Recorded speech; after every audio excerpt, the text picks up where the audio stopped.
My name is Higgs and this is my friend Boson.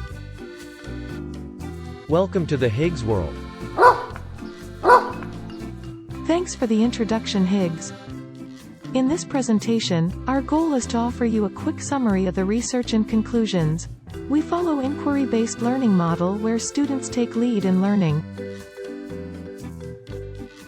First, they get a quick review of the research via the videos. Second, they review the paper to learn and understand key concepts. Finally, they can follow up with further research on their own to dig deeper. In the end, students would have learned something new, latest and relevant. Isn't that wonderful, Boson?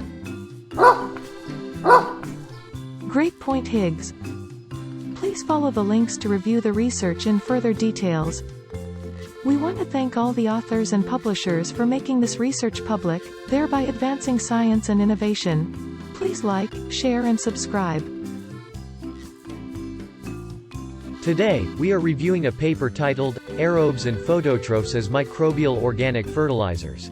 Exploring Mineralization, Fertilization and Plant Protection Features.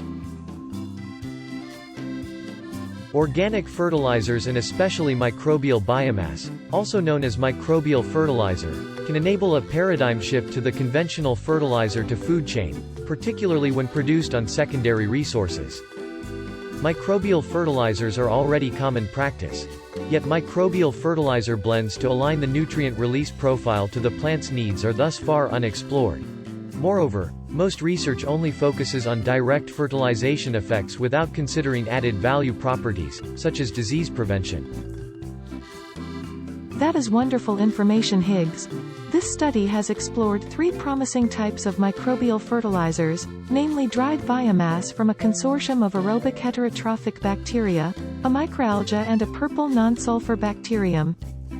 Mineralization and nitrification experiments showed that the nitrogen mineralization profile can be tuned to the plant's needs by blending microbial fertilizers, without having toxic ammonium peaks.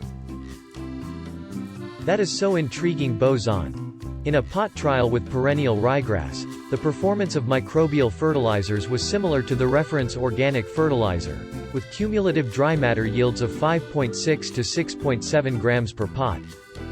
This was confirmed in a pot trial with tomato, showing an average total plant length of 90 to 99 cm after a growing period of 62 days for the reference organic fertilizer and the microbial fertilizers. What is interesting about this analysis is the following. Tomato plants artificially infected with powdery mildew, a devastating disease for the horticultural industry, showed reduced disease symptoms when a platensis was present in the growing medium.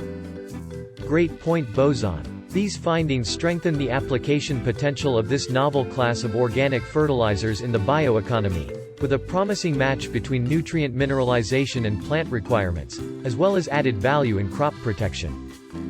That is a very important observation.